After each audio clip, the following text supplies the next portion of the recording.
बिस्मिल्लाहिर्रहमानिर्रहीम। इस टॉपिक का नाम है वेरिएबल। ठीक है।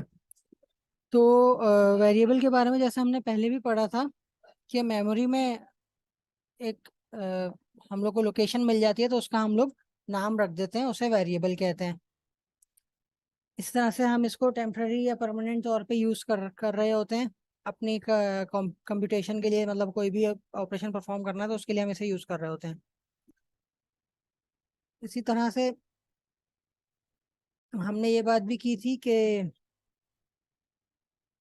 हाँ, ये बात शायद हमने नहीं की थी, लेकिन ये बात मैंने आप लोगों को जो है फंक्शंस के बारे में बताई थी कि जो ना जो वेरिएबल होता है, वो जो फंक्शन होता है, उस फंक्शन के स्टार्ट कभी भी फंक्शन का स्टार्ट किसी नंबर से नहीं हो सकता। मतलब फंक्शन का जो नाम है उसका स्टार्ट कभी किसी भी नंबर से नहीं हो सकता। तो इस तरह से यही रूल्स, वही वाले जो रूल्स डिस्कस हुए थे, वही रूल्स वेरिएबल के साथ भी हैं कि कभी भी वेरिएबल के नाम के शुरू में कोई नंबर नहीं आ सकता, आखिर में आ सकता है। ठीक है।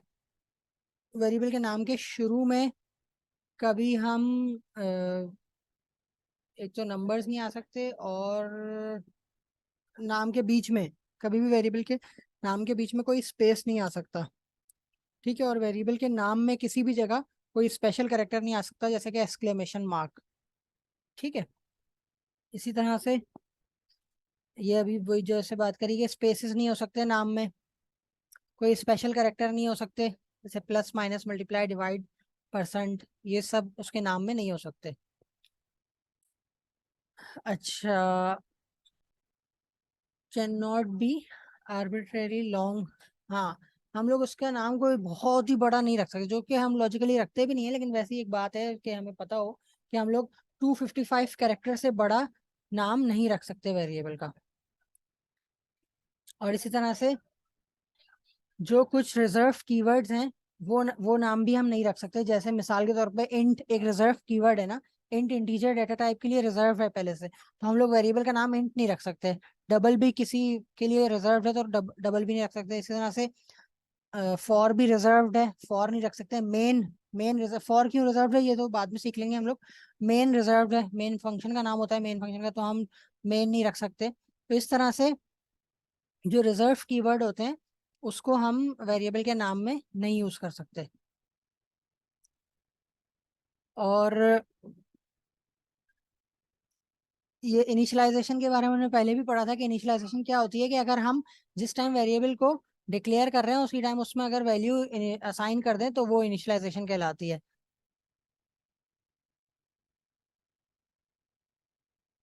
इसी तरह से अगर जो डिक्लेयर जब हम वेरिएबल को डिक्लेयर करते हैं ना, कि हमने कोई वेरिएबल बना लिया, उसमें कोई वैल्यू असाइन नहीं की, तो जब तक हम कोई उसमें वैल्यू असाइन नहीं करते तो उसमें जो है अनडिफाइंड वैल्यू होती है, जैसे हम गार्बेज भी कह सकते हैं। मतलब कोई ऐसी वैल्यू होगी जो हमें समझ में भी नहीं आएगी, मतलब बहुत बड़ी सी कोई वैल्यू होगी 256 7 8 9, इस तरह से कुछ।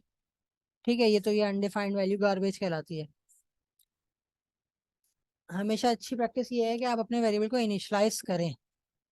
ये एक थोड़ी सी मुश्किल बात है और ये बहुत इंपॉर्टेंट बात है, ये याद रखिएगा कि जो है ना, हमेशा अच्छी प्रैक्टिस क्या है कि हम अपनी वेरिएबल की वैल्यू इनिशियलाइज वेरिएबल को हमेशा इनिशियलाइज करें। इनिशियलाइज करने का मतलब हमने तो ये सीखा है ना कि कोई वैल्यू रखना। ठीक है। तो बिल्कुल ऐसे ही है, इनिशियलाइज करने का मकसद यही है कि कोई वैल्यू रखना है। लेकिन अभी आप लोगों के जहन में एक सवाल आना चाहिए था, नहीं आया तो कोई बात नहीं, कि जो है ना, ऐसा हो तो नहीं सकता हमेशा कि हम वैल्यू इनिशियलाइज ही करें।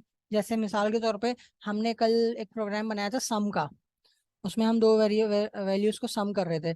तो उस केस में जो सम का वेरिएबल हम बनाते हैं उसको तो हम इनिशियलाइज कर नहीं सकते, क्योंकि उसमें तो वैल्यू बाद में ही आनी है ना। जब सम होगा तभी उसमें वैल्यू आएगी। अब शुरू में जब हम उसको डिक्लेयर कर रहे हैं तो उस टाइम उसमें वैल्यू तो असाइन नहीं कर सकते, कुछ पता ही नहीं है उस टाइम हमें क्या आना है आंसर।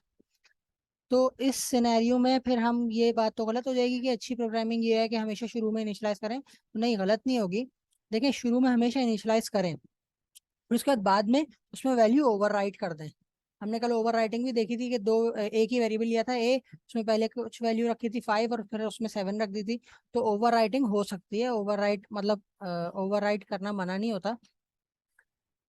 तो इस अच्छी प्रैक्टिस क्या है कि हम शुरू में हमेशा इनिशियलाइज कर दें। अगर कुछ भी नहीं पता ना हमें कि क्या वैल्यू आनी है, क्योंकि बाद में आनी है वैल्यू, तो हम उसको जीरो से इनिशियलाइज कर दें। ठीक है, तो हमेशा इनिशियलाइज करना चाहिए शुरू से, ताकि कोई गार्बेज वैल्यू ना आए। ये इसको अभी हम प्रैक्टिकली देखेंगे तो और अच्छी तरह समझ में आ जाएगा। ये भी एक बात है कि बहुत से एरर्स इस वजह से भी आते हैं कि अगर हम शुरू में नहीं अगर इनिशियलाइज करें ना, तो एरर आते हैं। ये अभी आप लोगों को नहीं दिखेंगे इस तरह के एरर्स, ये अभी हम आगे जब थोड़ी सी एडवांस प्रोग्रामिंग सीखेंगे इंशाल्लाह, तो उस टाइम आप लोग को ये चीज़ समझ में आएगी कि ये एरर्स आते हैं अगर हम कभी इनिशियलाइज करना भूल जाएं। कोई कोई वेरिएबल्स ऐसे होते हैं जिनको तो इनिशियलाइज करना ज़रूरी होता है। बेशक बाद में ओवरराइट हो जाए वैल्यू, लेकिन शुरू में इनिशियलाइज करना ज़रूरी है, तो अगर नहीं करेंगे तो एरर आता है। अच्छा, वेरिएबल पे अगर कोई ऑपरेशन करना हो तो बेसिक अर्थमेटिक ऑपरेशंस होते हैं। ये तो आप लोग ने किए भी थे कि प्लस माइनस मल्टीप्लाई डिवाइड। ये एक आखिरी जो ऑपरेशन है, ये इस ऑपरेशन की वजह से असल ये टॉपिक आप लोग को पढ़ाना ज़रूरी था, ताकि आप लोग को मॉड्यूलस के अभी समझ में आ जाए कि मॉड्यूलस होता क्या है। देखिए, प्लस माइनस मल्टीप्लाई डिवाइड तो पता है ना कि, और ये एग्जाम्पल में जो लिखा हुआ है, E dot G A is equal to B plus C. B plus C में जो भी होगा, बी में जो होगा वैल्यू और सी में जो होगी वैल्यू, वो दोनों प्लस हो जाएंगी और उसका जो आंसर होगा वो ए में सेव हो जाएगा। इस तरह से बी और सी की वैल्यू माइनस हो जाएंगी और उसका आंसर ए में सेव हो जाएगा। और ए मल्टीप्लाइड बी मल्टीप्लाइड बाय सी भी समझ में आ रहा होगा, बी डिवाइड बाय सी भी समझ में आ रहा होगा कि बी और सी में जो वैल्यू है वो आपस में डिवाइड होंगी और आंसर ए में सेव हो जाएगा। अब ये जो मॉड्यूलस है, ये क्या चीज़ होती है?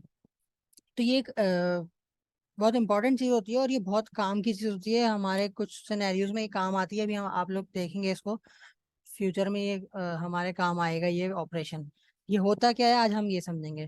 देखिए, आप लोग ने देखा होगा कि हम लोग कभी कभी डिवाइड, बचपन में हम लोग मैथमेटिक्स सॉल्व कुछ सॉल्यूशन परफॉर्म कर रहे होते थे, तो वहाँ पे हम लोग जो है कोई दो नंबर्स को अगर डिवाइड करते थे, मैं कैलकुलेटर की बात नहीं कर रहा, हम जो नॉर्मल जो सॉल्यूशन सॉल्व करके जो डिवाइड करते थे ना, तो उसमें क्या करते थे कि डिवाइडेंड और डिवाइडर को रखते थे और उससे फिर उनको परफॉर्म करते थे कि जैसे 2 और 6 को कर रहे हैं तो 2 3 ज़ा 6 होगा, नीचे 6 आ जाएगा और फिर उन दोनों को माइनस करेंगे 0 आ जाएगा। इस तरह से कोई ऐसी वैल्यू हो कि 7 हो और 7 को 2 से डिवाइड करना है।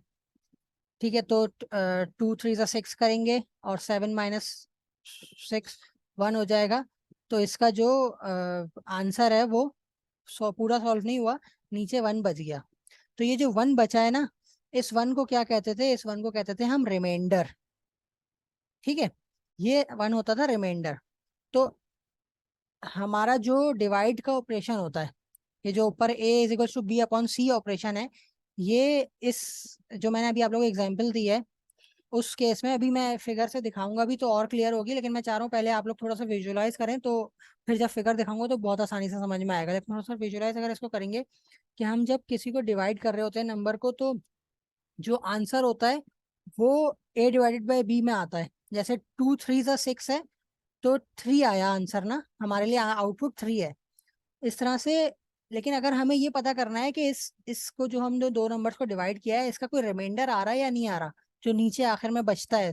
नीचे हमेशा 0 बचाते हैं, हम कोशिश करते हैं, लेकिन अगर कुछ बचेगा तो वो रिमाइंडर कहलाता है। तो वो रिमाइंडर अगर हमें कभी देखना है किसी ऑपरेशन का, उसके लिए हम लोग मॉड्यूलस का ऑपरेशन परफॉर्म करते हैं। अब आप लोग ये फिगर देखेंगे तो इससे आपको और क्लियर होगा। अच्छा, तो यहाँ पे देखें, ये आप लोगों को समझ में आएगा। देखें, एक डिवाइजर है, एक डिवाइडेंड है, एक कोशेंट है और एक रिमाइंडर है। इस सिनेरियो में अगर बात करें हम, तो इसको समझने के लिए जो है ना, हम लोग ये जो ऊपर वेरिएबल्स है ना, मैं उसी से आप लोगों को समझाऊंगा ताकि आप लोगों को चीज थोड़ी सी क्लियर सही से हो। यहाँ पे देखिए, डिवाइजर है हमारा 2 और डिवाइडेंड है 9। ठीक है, तो एक तरह से अगर हम वेरिएबल्स की बात करें तो ये A is equal to B upon C की अगर केस होता, तो हमारे केस में बी की वैल्यू 9 है और सी की वैल्यू 2 है। तो इसको जब हम डिवाइड करते तो A is equal to B divided by C के आंसर में हमें क्या मिलता? हमें कोशेंट मिलता, मतलब डिवीजन से जो चीज मिलती है वो कोशेंट मिलता है। ठीक है, तो 9/2 करते तो 4 आ जाता आंसर। ठीक है, लेकिन इसी का अगर हमें रिमाइंडर पता करना है कि आखिर में अगर कोई वैल्यू बच रही है तो वो क्या है, तो वो रिमाइंडर पता करने के लिए हम क्या ऑपरेशन परफॉर्म करेंगे? मॉड्यूलस। तो ये फिगर से मेरे ख्याल में चीज़ क्लियर हुई होगी। तो ये मॉड्यूलस हमें रिमाइंडर बचा के, मतलब अगर हम 9%2 ये परफॉर्म करेंगे, मतलब हम मॉड्यूलस परफॉर्म कर रहे हैं, तो ए में वैल्यू क्या सेव हो जाएगी? ए में वैल्यू सेव हो जाएगी जो इसका रिमाइंडर है, तो यहाँ पे रिमाइंडर क्या है? 1। 1 सेव हो जाएगा ए में। और जो डिवीजन वाला ऑपरेशन है वहां पे ए में क्या सेव होगा? 4। तो ये मॉड्यूलस और डिवीजन का फर्क होता है। इस तरह से वेरिएबल जो ऑपरेशंस होते हैं, ये एक अच्छी इंपॉर्टेंट बात है कि जब देखें डिवाइड जब हम करते हैं, तो कुछ सिनेरियोज ऐसे भी होते हैं कि जब वहाँ पे आंसर पॉइंट्स में आ रहा होता है। जैसे अभी ये 9/2 की ही मिसाल लें, तो ये अगर हम इसको मॉड्यूलस से परफॉर्म करेंगे तब तो वो हमें 1 देगा आंसर, लेकिन अगर हम इसको डिवाइड करते तो ये हमें एग्जैक्ट, असल में अगर लॉजिकली कैलकुलेटर से देखा जाए तो एग्जैक्ट आंसर इसका 4 नहीं आएगा, 4 पॉइंट कुछ आएगा, 4.2 या कुछ। लेकिन हमने अगर इसका आंसर सेव कराया है इंटीजर में, तो आप लोगों ने कल याद होगा, हमने कल पढ़ा था कि डेटा टाइप्स होती हैं, उसमें इंटीजर जो डेटा टाइप है वो होल नंबर के लिए होती है, पॉइंट्स वाले नंबर के लिए नहीं होती। तो अगर हम ऐसा कोई वेरिएबल जो हमने लिया होगा जिसमें हम सेव कर रहे हैं इसके डिवाइड की वैल्यू, वो अगर होल नंबर वाला होगा, मतलब इंटीजर होगा, तो वो खुद ब खुद इसकी वैल्यू को ट्रंकेट कर देगा। मतलब अगर इसका आंसर 4.2 आ रहा है तो खुद ब खुद वो उसको 4 करके सेव करा देगा। ये भी हम देखेंगे तो और क्लियर होगी बात। इस तरह से मॉड्यूलस सिर्फ और सिर्फ इंटीजर्स पे ही अप्लाई हो सकता है, उसके अलावा किसी डेटा टाइप पे अप्लाई नहीं हो सकता, ये एक अहम बात है। इसी तरह से हाँ, ये एक और बात है कि multiplication division modulus have precedence over addition and subtraction. ये वही जैसे एक हमने शुरू में एक क्वेश्चन मैंने टास्क आप लोग को दिया था और उसको आपने अपने में परफॉर्म किया था, तो हमने एक बात बताई थी कि ये इसमें बॉड मास अप्लाई हो रहा है। तो बॉड मास वही होता है कि bracket open, divide multiply add subtract. तो डिवाइड और मल्टीप्लाई को प्रेसिडेंस हासिल है ऐड सब्ट्रैक्ट में, मतलब पहले डिवाइड मल्टीप्लाई होगा फिर ऐड सब्ट्रैक्ट होगा। तो यहाँ पे यही बताया हुआ है कि मल्टीप्लाई, डिवाइड और मॉड्यूलस इन तीनों को प्रेसिडेंस हासिल है ऐड सब्ट्रैक्ट पे। तो पहले ये ऑपरेशन, अगर एक ही लाइन में सारे ऑपरेशंस लिखे हुए हैं तो पहले वो ये तीनों ऑपरेशंस होंगे, उसके बाद फिर ऐड या सब्ट्रैक्ट होगा। अगर आपको प्रेसिडेंस चेंज करनी है कि पहले प्लस या माइनस करना है, तो फिर आप लोग उसको ब्रैकेट में लिखें तो फिर पहले प्लस होगा, क्योंकि फिर प्रेसिडेंस ब्रैकेट की आ जाती है ज़्यादा। एग्जाम्पल के तौर पे यहाँ पे इन्होंने दिखाया हुआ है कि अगर ये लिखा हो C = A+5 - 3 multiplied by B, तो यहाँ पे सबसे पहले परफॉर्म होगा 3 मल्टीप्लाइड बाई बी, और उसके बाद फिर जो आंसर आएगा वो ए और फिर प्लस और या माइनस दोनों में से कोई भी एक होके, मतलब पहले ऐड होगा और फिर सब्ट्रैक्ट होगा। अगर वो आगे पीछे हो भी जाए तो उससे कोई फर्क नहीं पड़ेगा, लेकिन सबसे पहले मल्टीप्लाई होगा। ये एक अंडरस्टूड बात है। अगर हम इसी की बात करें कि हमें पहले प्लस करना जरूरी था, फिर माइनस करना जरूरी था और मल्टीप्लाई एंड में करना है, तो फिर उसको हमें ब्रैकेट्स लगा के प्रेसिडेंस चेंज करनी होगी। तो इसको हम थोड़ा सा प्रैक्टिकली भी देख लेते हैं। तो जैसे हमने जो चीज़ें डिस्कस की हैं उसको जल्दी से करके देखते हैं। मिसाल के तौर पे एक चीज़ हमने देखी थी, अगर एक इंट का वेरिएबल हो ए, जैसे हमने सीखा कि अच्छी प्रोग्रामिंग क्या है, हमेशा इनिशियलाइज करना चाहिए, बेशक जीरो से अप्लाई कर दें। दूसरा वेरिएबल हो बी। अच्छा, लेकिन अभी हमारे केस में हमें कोई ना कोई इसको में वैल्यूज रखनी है, तो हम कह देते हैं इसको 9 और इसको कह देते हैं 4। ठीक है। और यहाँ पे हम लिख देते हैं एक और वेरिएबल इंट C = 0। अब मैं कहता हूँ C = A/B, ये जैसे अभी हमने डिस्कस किया। इससे देखें क्या होगा। इससे ये होगा कि जब ये दोनों को डिवाइड करेगा ना, तो इसकी वैल्यू आने वाली है पॉइंट्स में। लेकिन हमने क्या रखा हुआ है, डेटा टाइप सी की, जिसमें आंसर सेव कर रहे हैं उसकी डेटा टाइप क्या है? इंट, मतलब होल नंबर वाली। तो ये क्या करेगा, जो पॉइंट के बाद वैल्यू है उसको निग्लेक्ट कर देगा। देख लेते हैं किस तरह।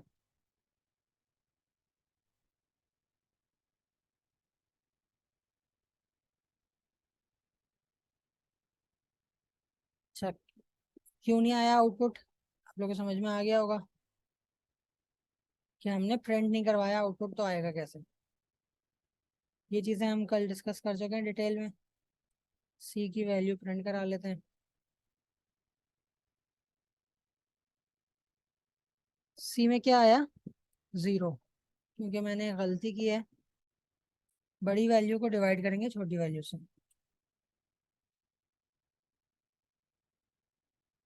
अब देखें सी में क्या आया 2, जबकि असल में क्या आना था 2.1 या इस तरह से कोई वैल्यू आनी थी। क्यों 2 आई? क्योंकि हमने जैसे पता था हमें कि ये इंट जो है होल नंबर में होता है, तो ये इसको ट्रंकेट कर देगा होल नंबर में। अब अगर हमें पूरी वैल्यू चाहिए पॉइंट्स में, तो इसकी डेटा टाइप क्या लेनी चाहिए हमें? फ्लोट। ठीक है, वैसे से जब ये फ्लोट हो गया तो यहाँ पे प्रिंट के लिए भी इसमें परसेंट एफ आएगा।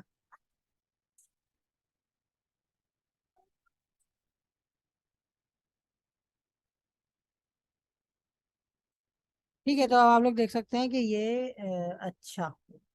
ठीक है, इसका एक और मसला ये है कि इसने अभी भी इसलिए नहीं किया कि जो बाकी दो वेरिएबल्स हैं जिन पे ऑपरेशन परफॉर्म हो रहा है, उनको भी हमें फ्लोट डेटा टाइप का ही लेना पड़ेगा, वरना ये पहले ही ट्रंकेट कर रहा है वैल्यूज को।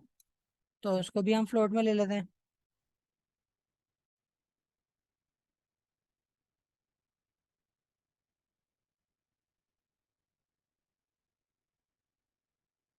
अब आप लोग देख सकते हैं कि इसका आंसर असल में क्या आना था 2.25, लेकिन वो ट्रंकेट हो रहा था इंटीजर डेटा टाइप होने की वजह से, तो वो हमें 2 आंसर दे रहा था।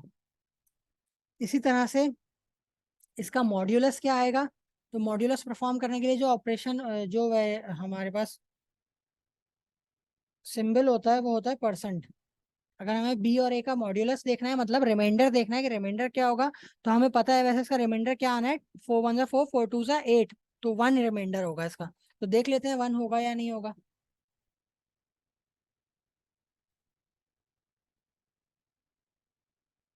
बी परसेंट ए क्या दे रहा है? हाँ, ये बिल्कुल सही। अभी हमने सीखा है कि कभी भी जो मॉड्यूलस का ऑपरेशन होता है वो इंट के अलावा किसी डेटा टाइप पे परफॉर्म नहीं हो सकता। हम यहाँ पे क्या डेटा टाइप यूज कर रहे हैं? फ्लोट। तो इसलिए इसने हमें एरर दे दिया। तो हमें यहाँ पे जो डेटा टाइप अब यूज करनी होगी वो क्या यूज करनी होगी मॉड्यूलस के लिए? इंट। अब इसने परफॉर्म कर दिया इसको। और इसने अभी हमें जीरो क्यों दिया आंसर? कोई मुझे बता सकता है इसके जवाब के, इसने हमें जीरो क्यों दिया आंसर, जबकि आंसर जीरो नहीं आना था, 1 आना था। ये गलती की है छोटी सी।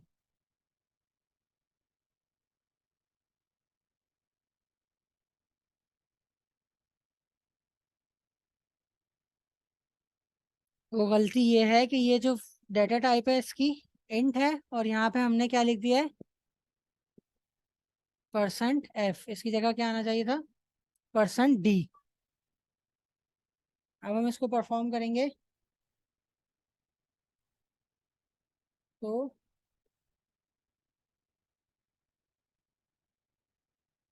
आंसर आ जाएगा। अब आंसर क्या आया? 1। ठीक है, तो ये जो चीज़ थी ये उम्मीद है क्लियर हो गई होगी। मॉड्यूलस क्या होता है और कैसे निकालते हैं।